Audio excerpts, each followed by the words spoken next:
Hello guys, नमस्कार। Welcome to online ज्ञान भाई आनंद। तो मेरे उत्तराखंड के प्यारे साथियों, अपने उत्तराखंड में भी यूनिफॉर्म सिविल कोड यानी हिंदी में जिसे हम कहते हैं समान नागरिक संहिता की काफ़ी चर्चाएं हैं। हमारे मुख्यमंत्री पुष्कर सिंह धामी जी का नए कार्यकाल के पहली कैबिनेट बैठक में समान नागरिक संहिता यानी यूनिफॉर्म सिविल कोड के कानून को सर्वसम्मति से हरी झंडी मिल गई है।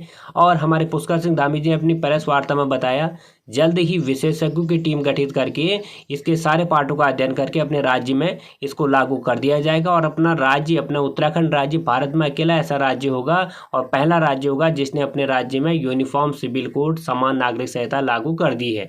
मित्रों, आज इस वीडियो के माध्यम से हम समझते हैं, यदि अपने राज्य में यूनिफॉर्म सिविल कोड लागू हो जाता है, इसके बाद इसका क्या इम्पैक्ट पड़ेगा, यहाँ पे क्या बदलाव आएगा, इसका अर्थ क्या है, अभी तक अपने देश में यह लागू क्यों नहीं हुआ। क्योंकि आप लोग जानते होंगे कि अपने संविधान को बने 74-73 साल हो गए। अभी तक भारत आज़ादी के 75वां वर्ष हम मना रहे हैं, अभी तक अपने देश में यूनिफॉर्म सिविल कोड लागू नहीं किया गया है। क्या वजह है और जो इसमें धार्मिक तरीके से इसमें क्या बदलाव करने की ज़रूरत है, इस वीडियो के माध्यम से हम समझते हैं। लाभ हानि सब हम इसमें समझते हैं। बस आप लोग वीडियो पूरा वॉच करना है यदि आपको जानना है यूनिफॉर्म सिविल कोड यानी समान नागरिक संहिता के बारे में। पहले बता दें इसके अर्थ के बारे में। भारत में रहने वाले हर नागरिक के लिए एक समान कानून होना, चाहे वो किसी भी धर्म या जाति से बिलोंग करता हो। तो इसी को कहते हैं हम यूनिफॉर्म सिविल कोड यानी समान नागरिक संहिता। तो भारत में रहने वाला हर नागरिक एक समान कानून का पालन करेगा, चाहे वो किसी भी धर्म का हो, किसी भी जाति से बिलोंग करता हो। इसे हम एक शब्द में कहें तो एक निष्पक्ष कानून जिसका किसी भी धर्म से कोई ताल्लुक नहीं है। तो यूनिफॉर्म सिविल कोड समान नागरिक संहिता का यह अर्थ है। वर्तमान स्थिति की बात करें साथियों, वर्तमान में हर धर्म के लोगों का अपना अपना पर्सनल लॉ है। बात करें जैसे शादी के लिए, तलाक के लिए, गोद लेना, जायदाद आदि, जैसे बंटवारे के लिए, जायदाद बंटवारे के लिए आदि चीज़ों के लिए साथियों देश में पर्सनल लॉ धर्म के आधार पर बनाए गए। जैसे मुस्लिम लोगों के लिए, जैसे मुस्लिम समुदाय, ईसाई और पारसी समुदाय का अपना पर्सनल लॉ है। हिंदू समुदाय का भी हिंदू सिविल लॉ है। इसके अंतर्गत सिख, जैन, बौद्ध भी आते हैं।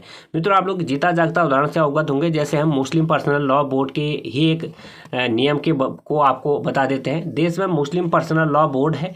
इस लॉ के अनुसार शादीशुदा मुस्लिम पुरुष महज 3 बार तलाक करने पर ही अपनी जो धर्मपत्नी होती है उसको तलाक दे देता है।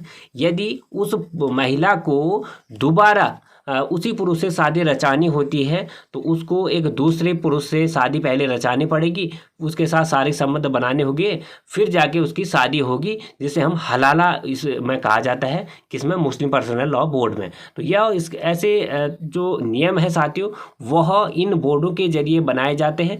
यदि अपने देश में समान नागरिक संहिता लागू हो जाती है, जो ये ऐसे नियम हैं, जो पर्सनल लॉज हैं, वो सारे लागू नहीं होंगे। देश में एक ही नियम लागू होगा, चाहे ज़मीन की बात करना हो, चाहे जायदाद बंटवारे का हो, चाहे शादी हो, तलाक हो। तो इस तरह से एक ही नियम लागू होगा। संविधानिक की बात करें, जब हमारा संविधान बना, क्या उस समय इसको लागू करने के लिए हमारे जो संविधानज्ञ थे, जिनने संविधान की रचना की, उनने नहीं देखा।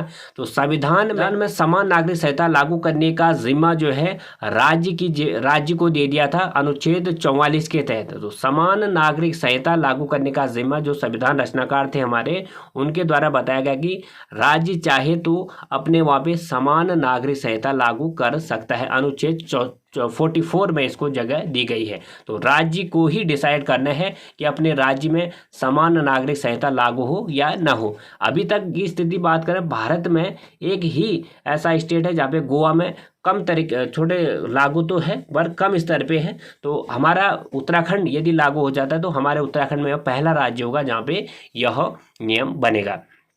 बात करें साथ इस कानून की आवश्यकता क्यों है।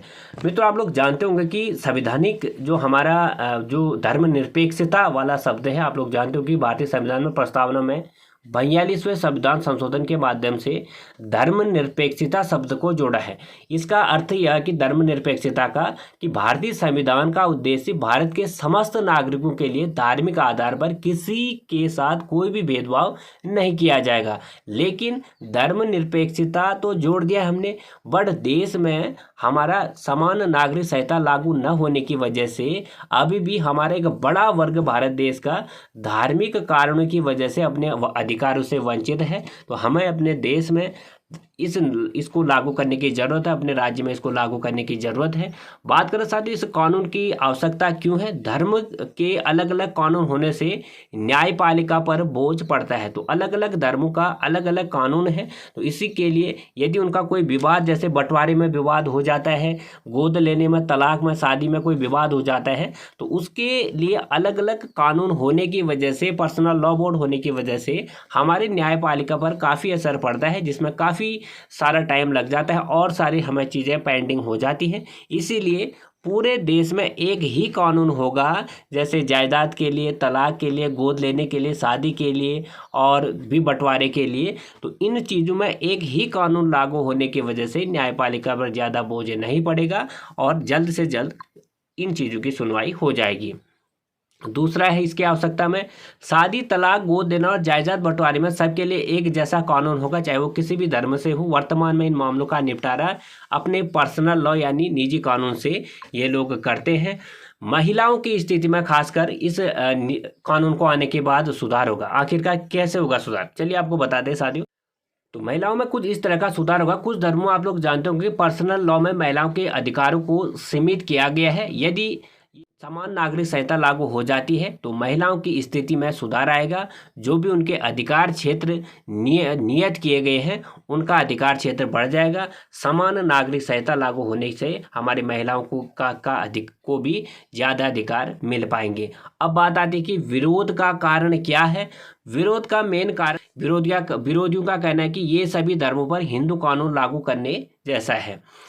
बात करें साथियों कहाँ कहाँ लागू हुआ है, हमने तो हमारे देश में अभी चर्चा हो रही है, हमारे देश में अभी चर्चा ही हो रही है। बट साथियों अमेरिका जैसे देश में, आयरलैंड, पाकिस्तान, बांग्लादेश, मलेशिया, तुर्की, इंडोनेशिया, सूडान, तुर्की, इन देशों में यह लॉ पहले से ही लागू है। एक देश एक लॉ, यूनिफॉर्म सिविल कोड, ठीक है। तो भारत में रहने वाले हर नागरिक के लिए एक समान कानून होना, समान नागरिक संहिता है, चाहे वो किसी भी धर्म से, किसी भी जाति से बिलोंग करते हो। तो आशा करते हैं साथियों आपको ये स्थिति, इसकी पूरी जानकारी मिल गई होगी। आप लोग अपने दोस्तों तक इस वीडियो को शेयर करें जिसको भी जानकारी नहीं है यूनिफॉर्म सिविल कोड की। आई होप जल्द ही हमारे देश में, हमारे राज्य में यह लागू हो जाएगा और आपको हम इसके बारे में और ज़्यादा जानकारी देंगे जल्दी। तो बने रहेगा हमारे चैनल के साथ। अच्छी जानकारी आपको समय रहते मिले। सब्सक्राइब हमारे चैनल को जरूर करें, बगल में बेल आइकन ऑन भी जरूर प्रेस करें। Thank you very much, God bless you all.